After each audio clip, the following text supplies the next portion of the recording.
కార్యక్రమానికి మనకి ముఖ్య అతిథిగా పాలపురం మన్యం జిల్లా వైద్య ఆరోగ్య శాఖ అధికారి డాక్టర్ ఎస్ భాస్కర్ గారు ఇచ్చేస్తున్నారు. ఈ నాటు వైద్యం మీద ఒక అవగాహన కార్యక్రమం కల్పించాలనే ఉద్దేశంతో దగ్గరలో ఉన్న ఆశా కానీ ఏఎన్ఎం కానీ సంప్రదించి తగిన మందులు మోతాదులో వేసుకుంటే తప్పదు. రీసెంట్గా జరిగిన కొన్ని విషయాలు మన గ్రామంలోనే మన ఏరియాలోనే జరిగిన విషయాలు తెలియచేసి దానికి మనం రాబోయే కాలంలో ఎలా చేస్తే బాగుంటుందని చెప్పడం కోసం మేము ఈ కార్యక్రమాన్ని స్టార్ట్ చేసాం. ఇది అయిన తర్వాత పెద్ద పెద్ద డాక్టర్లు సిబ్బంది కలిపి ఒక మంచి నాటికను, లఘు నాటికను, చిన్న నాటికను ప్రదర్శిస్తారు మీ ముందు.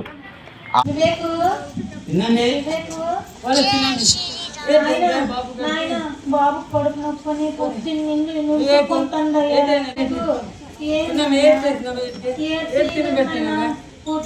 కడుపు నొప్పని నులుసుకుంటాను నాయన. బాబు పొద్దున్నండి కడుపు నొప్పని నులుసుకొని ఏడుస్తాడమ్మా. ఒరే గంగా, ఒరే గంగా. అమ్మా ఏమమ్మా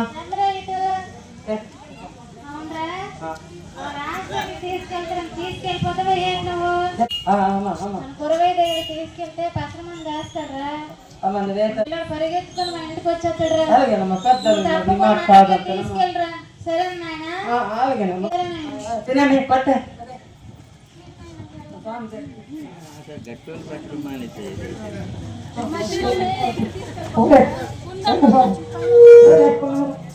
ఏంటండి ఇలా వచ్చినారండి?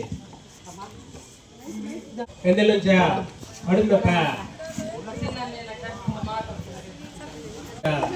నన్ను చూస్తాను కదా, చూస్తాను కదా.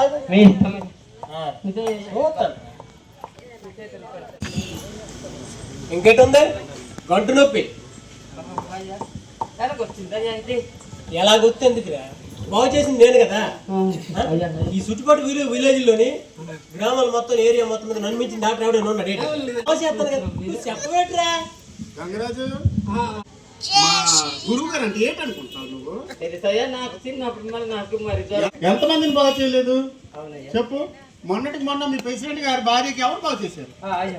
మా గురువు గారికి అదేంటి అప్పలం ఉందా?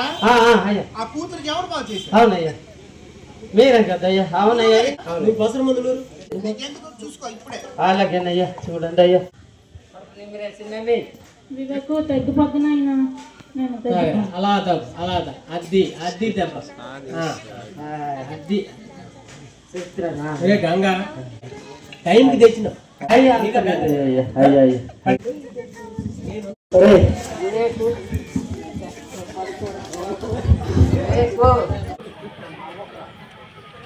తీసుకెళ్ళి బాగా కదిలినాడు.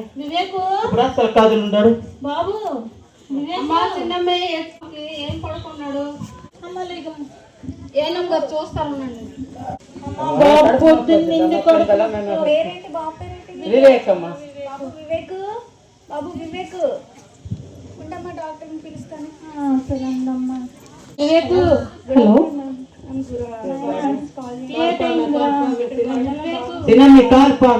వస్తున్నానమ్మా. ఏమైందమ్మా? ఎప్పటి నుంచి బాగాలేదు? అమ్మా బాబు పొద్దున్నండి కడుపు నొప్పితో విరుచుకోండమ్మా. ఇప్పుడు పెందల నుంచి వచ్చిందా? మరి కడుపు నొప్పి ఉన్నప్పుడు హాస్పిటల్ తీసుకెళ్ళాలి కదా, మరి వైద్యుల దగ్గర తీసుకువెళ్ళాలి కదా. మరి కడుపు నొప్పి ఎక్కడికైనా తీసుకెళ్ళారటయ్యా మీరు? అమ్మా డాక్టర్ గారు ఏమైందంటారేటమ్మా? ఆ పిల్లడికి కడుపు నొప్పి చోటు నులుసుకుంటున్నాడమ్మా. నులుసుకుంటే ఈ అమ్మేమో ఆశ వచ్చింది, హాస్పిటల్కి వెళ్ళి రాయమ్మా అని పాపం పిలిచింది ఆశమ్మ. ఏ కూడా వచ్చి పిలిచాడు. ఏం చేసింది ఉంది కదా ముసలిదే అక్కడ ఉంది చూడండి. అమ్మాయి డ్రామా వెళ్ళిపోతారు. గొడవ తీసుకెళ్తే పసరు మంది వేస్తాడు, తొందరగా నయం అయిపోద్ది అని చెప్పిందమ్మా ముసలమ్మ. ఇప్పుడేనమ్మా ఇలాగయ్యింది. ఏడు చేస్తాము, నాకేడు తెలుసురా, నేను తీసుకెళ్ళమని అంతే. కొంచెం పొలాన్ని మరి సరే గొడవలు సస్పెన్షన్ కట్టే సార్ ఒకసారి మీరు రండి సార్. ఓకే మేడం వస్తున్నాను మేడం. ఏమైంది మేడం?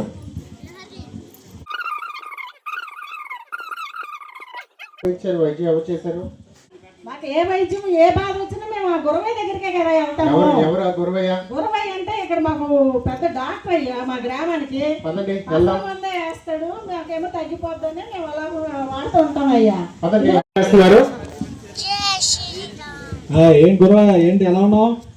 ప్రెసిడెంట్ బాబు నమస్కారం బాబు. రండి బాబు, మంచి టైంకి వచ్చారు బాబు. ఈ కూడా ఎస్ఐ గారు వచ్చారు. ఏం మా ఊరు పోలీసు రావడం ఏంటి? ఇప్పుడు సార్ ఈయన నాటు వైద్యం చేసి గురవయ్య మా ఊరికి, మా చుట్టుపక్కల గ్రామాలకి వాళ్ళ తాత ముత్తాతల నుంచి ఎంతకాలంగా మాకు వైద్యం అందిస్తున్నాడు. మాకు గురవయ్య నుంచి మాకు ఈ కంప్లైంట్ అనేది అలాగే చెప్పండి బాబు, అలాగే చెప్పండి బాబు. ఎంతమంది పేనాలు బాగు చేశాను నేను. గ్రామ పెద్దగా ఇది ఖండిస్తున్నాం అండి మాకు, ఎందుకంటే వాళ్ళ వంశీ నుంచి మా గ్రామంలో చాలా మందికి వైద్యంగా చేస్తున్నారు. లేదు సర్పంచ్ గారు, లేదు లేదు, చట్ట ప్రకారం ఆయనకి శిక్ష పడాలి. ఎందుకంటే అంటే లేదు లేదులండి, లేదు, చట్ట ప్రకారం ఆయన అరెస్ట్ చేయాలి. మేము పెద్ద వైద్యం రకరకాల వైద్యం చేసి మేము ఎంతో ఒక్క మాట అలా అలా అలా అవ్వదు. అలా చట్ట ప్రకారం శిక్ష పడాలి. ప్రెసిడెంట్ గారు ఊరు ప్రెసిడెంట్ ఉన్నాను కదా, మీరు చెప్పండి, మీరు చెప్పండి. మీకు తెలియదా? మీ గురించి తెలియదా?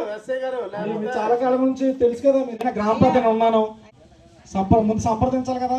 ఎస్ఐ గారు చెప్పండి సమస్య. సార్ ఇప్పుడున్న ఈ యొక్క శాస్త్రార్థం ప్రకారం, టెక్నాలజీ ప్రకారం ఈ వైద్యం అనేది కరెక్ట్ కాదు సార్. ఎందుకంటే ఎటువంటి సర్టిఫికేట్ లేకుండా ఈయన ఒక వైద్యం చేస్తున్నారు కాబట్టి. మరి ఇంతకు ముందు నుంచి చాలా కాలంగా ఆయన వైద్యం అందించారు మా గ్రామానికి. ఓకే, ఇబ్బంది అయింది సార్, ఒక మనిషి ప్రాణం పోయింది. ఏమా ఎక్కడ మంచి ప్రాణం పోయింది సార్, మీ ఊర్లోనే ఒక ప్రాణం చనిపోయింది, అందువల్ల ఆయన అరెస్ట్ చేయాలి. ఏమా నా దృష్టికి తేవాలి కదా. గ్రామ పెద్దగా ప్రెసిడెంట్ గా ఉండేటప్పుడు సమస్య చెప్పాలి కదమ్మా. మరి ముందు సమస్య చెప్తే ఎందుకు వచ్చారు ఏంటో నాకు తెలుస్తుంది. వాళ్ళు ఏమో డైరెక్ట్ గా అరెస్ట్ అని చెప్పేసి చర్యలని చెప్పేసి వెళ్ళిపోయారు. ఓకే ఎస్ఐ గారు, అయితే మరి నాకు ఇలాగ చనిపోయిన విషయం నా దృష్టికి రాలేదు. మరి చెప్తున్నారు కాబట్టి ఓకే, కంగారు లేదు, చూద్దాం. నేను చెప్తాను, నేనున్నాను. లేదండి, మీ చట్ట ప్రకారం అరెస్ట్ చేయాలి. నేను కంగారు లేదు, నేను చూస్తాను. నేను చూస్తాను, కంగారు లేదు. పరిజ్ఞానం, శాస్త్ర పరిజ్ఞానం ఉండేది అప్పుడు వైద్యం చేసేవాళ్ళకి, కాబట్టి మనం అది కొంతవరకు వచ్చింది. అది ఇప్పుడు ఏంటంటే ఈ కనీసం పరిజ్ఞానం లేక కూడా మనం ఎవరైతే వైద్యం చేస్తున్న వాళ్ళ వల్ల కొంత నష్టాలు జరుగుతున్నాయి. కాబట్టి ఏదైనా మన గ్రామ ప్రజల కోసమే ఎవరైతే మనకి మధ్య గ్రామాలు చనిపోయిన వాళ్ళకి మరి నా ప్రగాఢ సానుభూతి తెలియజేస్తున్నాను. మరి ఖచ్చితంగా ఇటువంటి సంఘటనలు మళ్ళీ మన గ్రామంలో జరగకుండా చూసుకుందామని ఆశిస్తూ అందరికీ ధన్యవాదాలు తెలియజేస్తున్నాను. యాక్చువల్గా ఇలా నాటు వైద్యం చేస్తే ఏ రకమైనటువంటి ఆ శాస్త్రీయ ప్రామాణికత లేకపోవటం వల్ల ఎవరైనా చనిపోతే మనం ఇమీడియట్గా ఎస్ఐ గారు వచ్చి, అదే పోలీసులు వచ్చి అరెస్ట్ చేసేటటువంటి పరిస్థితులు ఉంటాయి.